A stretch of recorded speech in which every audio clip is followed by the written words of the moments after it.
Hello everyone, we are back with the very first poem of English for class 9, which is Bharat or Our Land.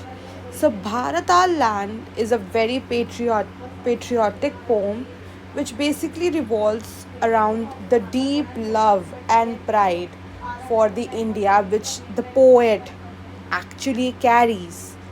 He is in deeply love and he's so into patriotism for our land, our Bharat, right? So let's start and read what the poem is all about. I will make you understand the line by line explanation of the entire poem. Coming on to the very first line. The mighty Himavant is ours. Now, here the poet is, let me first talk about the poet. He is Subramanya Bharati. He is the poet. And now let's talk about what he's talking in the poem. So the first line the poet is proudly saying that the mighty Himalayas belong to India. And these mighty Himavant are symbolic. Symbolism है यहाँ पे poetic device which symbolizes strength, grandeur and natural beauty. Right? There is no equal anywhere on earth. So according to the poet, no other mountain range in the world can match the greatness of the Himalayas because they are supreme, they are the great. The generous Ganga is ours. The sacred river Ganga belongs to India. It is called generous. This is an adjective used for Ganga because it provides water, fertility, sustenance to millions of families and people. How does it provide that? We already know that it provides water for us, it provides sustenance to the people who are dependent on Ganga for their livelihood, right? Which other river can match her grace? Now the poet asks a rhetorical question. This is a rhetorical question used. This is a very important thing. Please make notes side by side whatever I'm telling you. This is a rhetorical question. Rhetorical questions basically वो questions होते हैं just to make a point, where you don't actually expect an answer, you're just making a point, a valid, extreme important point.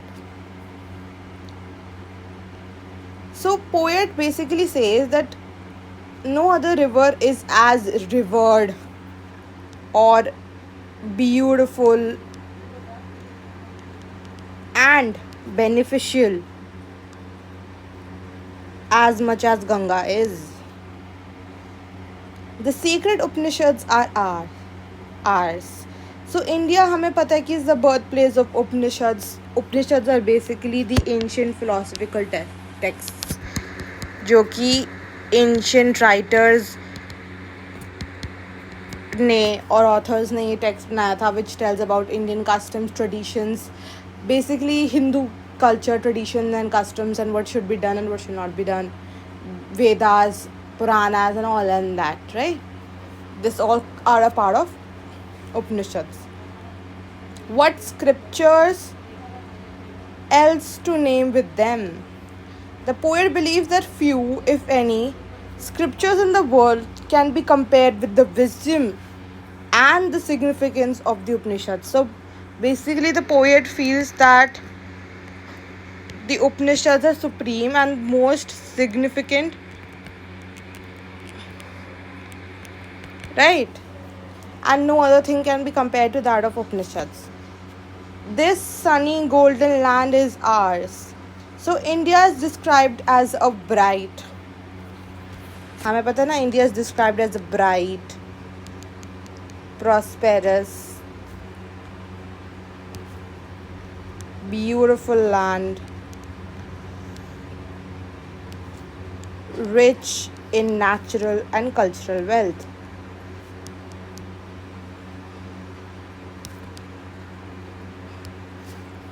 Now, this is a very important statement. She is peerless, let's praise her. So, such textual references I think you should use whenever you're like answering any questions related to any of the poem. Basically, these lines can also come in your RTCs, and you'll have to specifically explain the meaning of each line. So, coming on to this very important line, that she's peerless, let's praise her. So, basically, this line means that India has no rival or no match or no equal when we compare it, or when we like compare it with like its beauty, its grandeur, its strength, its natural beauty and all. It cannot be compared because it's peerless. It's no equal, no match, no rivalry. Gallant warriors have lived here. So India has been, as we all know, has been a home to many brave soldiers and heroes who defended the country and upheld its honor and even sacrificed their lives. Many a sage has sanctified this land. So sage are basically, आप कह सकते हो, saints और spiritual leaders. इन्हें हम sage कहते हैं. Who have made India holy through their teachings and noble lives. Right? The divinest music has been heard here. So we know that India has a very rich tradition of classical music and devotional music as well. And here all auspicious things are found. The poet says that India possesses everything good, noble, spiritually uplifting.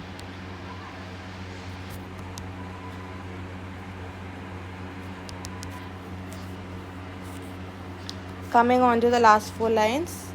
Here Brahma knowledge has taken root. So Brahma knowledge is basically the knowledge of Brahman. Brahman, which is supreme और ultimate reality. समझो आप इस चीज़ को. ब्रह्मांड की knowledge क्या है? that all other things are Maya or illusion, and that Brahman is the ultimate reality, and that we're living in an illusion of materialism.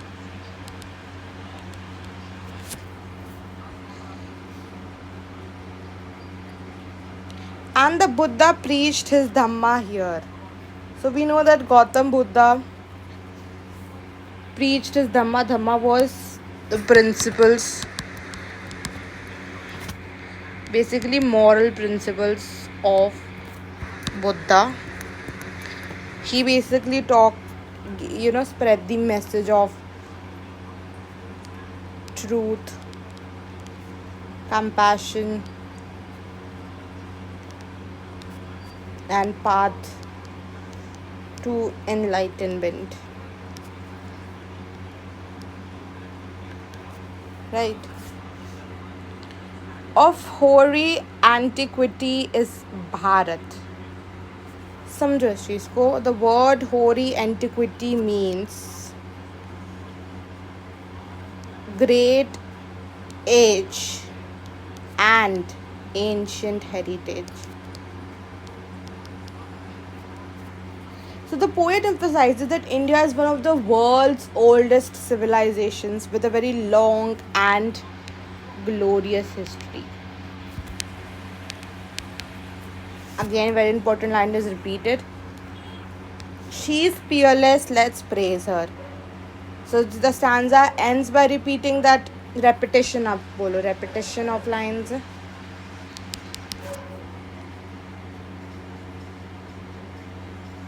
That India is unmatched in greatness and deserves our respect, pride, and praise. So basically, Subramanya Bharati was all in praise of Bharat for India's natural beauty, spiritual wisdom, cultural heritage, and glorious history. So that was it about the poem. Now let's come to the question and answers. So basically, all these 5 questions are very important for exam point of view. How does the poem reflect a strong connection to cultural identity and heritage? Right? You can talk about India's history and what all the poet talked about. What can you infer about the poet's attitude towards India from the repeated phrase, "She's peerless, let's praise her"? That means India is unmatched, unrivaled, no equal.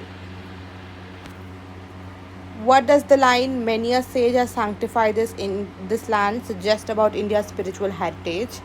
Matlab, this basically means about the spiritual leaders and saints who have led their spiritual wisdom and talked about their noble lives and their moral principles and all. You can explain this very much. How does the poet connect warriors and music to India's greatness? So we talked about valiant warriors, classical and devotional music.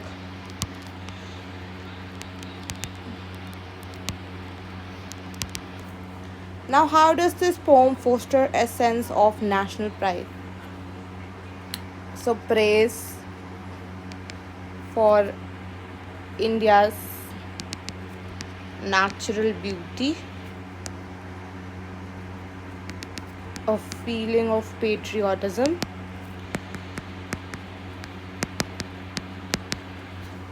so that was it about this poem. And if you find any difficulty in any of the questions, you can reach out to me in the comment section below. Thank you for watching it. We'll meet in the next video.